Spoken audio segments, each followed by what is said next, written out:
Alors une petite vidéo pour un changement de cardan sur une Passat B8, c'est valable aussi sans doute pour Golf 7 et tout ce qui est VAG de la même génération. Et avant de commencer déjà on va vérifier que vous ayez bien tout le matériel. Donc, la première chose à vérifier c'est surtout au niveau de la vis de cardan, avoir la bonne douille. Donc là on va commencer par enlever le cache-moyeu. Donc on va y aller doucement pour pas rayer la jante. Voilà. Donc là sur ce modèle là c'est une tête 12 pans, taille 24. Donc là c'est une douille longue hein, pour pouvoir bien ressortir de la jante. Donc là c'est bon. Donc le but du jeu c'est de la desserrer avec la roue par terre. C'est ce qu'il y a de plus simple. Donc là on peut utiliser soit un bras assez long, soit si vous êtes équipé avec une grosse clé à choc. Avec une petite vous n'y arriverez pas parce que c'est quand même bien serré. Donc là, c'est la grosse clé à choc. On va tout de suite y aller. Donc, vitesse maximum. On dévisse. On vient bien présenter.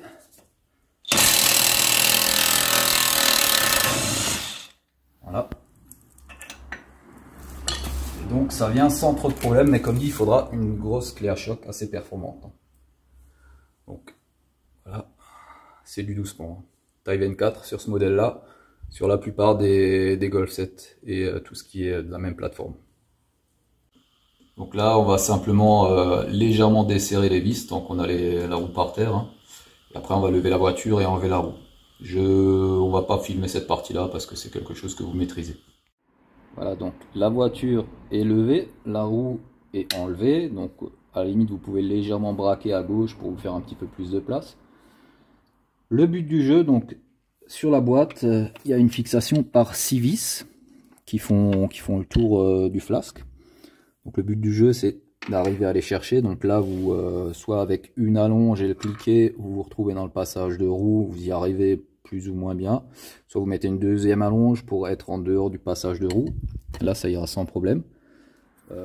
Pour vous orienter le flasque, pour choper les vis plus facilement, vous mettez un tournevis dans le disque, vous tournez jusqu'à ce que vous trouviez la bonne position et avec un bon petit passage pour les choper. Une fois que vous avez trouvé votre position, vous bloquez. Voilà. Et après on peut aller venir chercher les vis là derrière. Tac, là je suis dedans. Donc après, il n'y a plus qu'à desserrer. Et voilà. Et on renouvelle 6 fois puisqu'il y a 6 vis. Voilà, donc une fois qu'on a enlevé les 6 vis, on se retrouve avec le cardan qui est désolidarisé de la boîte. Donc là, il y a deux cas de figure. Soit vous avez de la chance et vous avez un endroit où le mettre de côté et vous pourrez sortir directement du côté moyeu de roue, vous arrivez à sortir le cardan.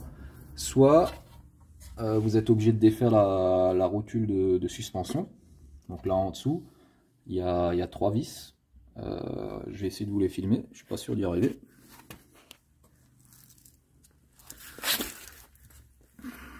Voilà. Donc on enlève les 3 écrous qui sont là. Et après on va faire levier sur le bras de suspension. Voilà, donc une fois que vous avez enlevé les écrous au niveau de la rotule de suspension, vous venez faire levier sur le bras. Vous appuyez à la limite là sur la barre stabilisatrice ou quelque part. Vous descendez le bras pour sortir tout ça. Alors.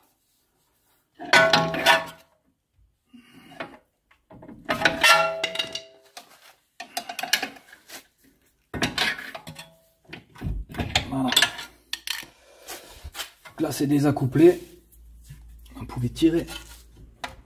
Voilà. Non, pas entièrement. Voilà. Ok, donc là c'est bien sorti. Vous tirez. Et avec logique, voilà, vous arrivez à sortir le cardan.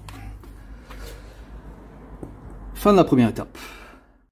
Voilà, donc là, une fois qu'on a refixé le cardan, les 6 vis derrière, la rotule de suspension. Donc les 6 vis de derrière, c'est un tour d'approche à 10 Nm à peu près, et puis après un serrage à 70 Nm.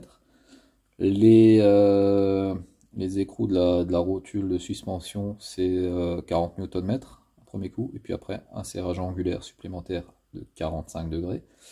Et là, la vis de cardan, donc là il faut en remettre une neuve. Hein. Là ça va être 200 Nm serrage en l'air, d'accord. Et après on va poser la roue par terre et on va faire un serrage angulaire de 180 degrés. La clé réglée sur 200 Nm, le disque bloqué.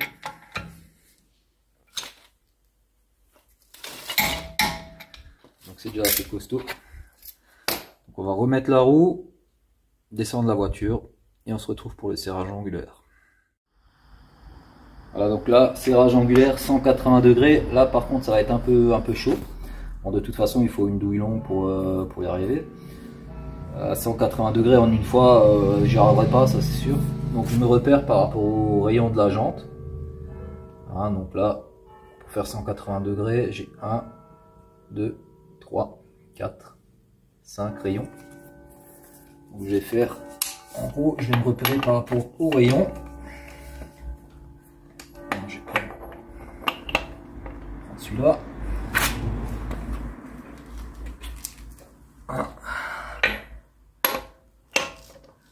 Je vais serrer comme ça 5 fois, donc là c'est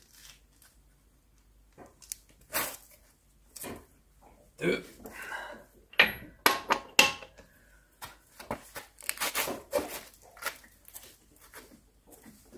3, même pas sûr d'y arriver là,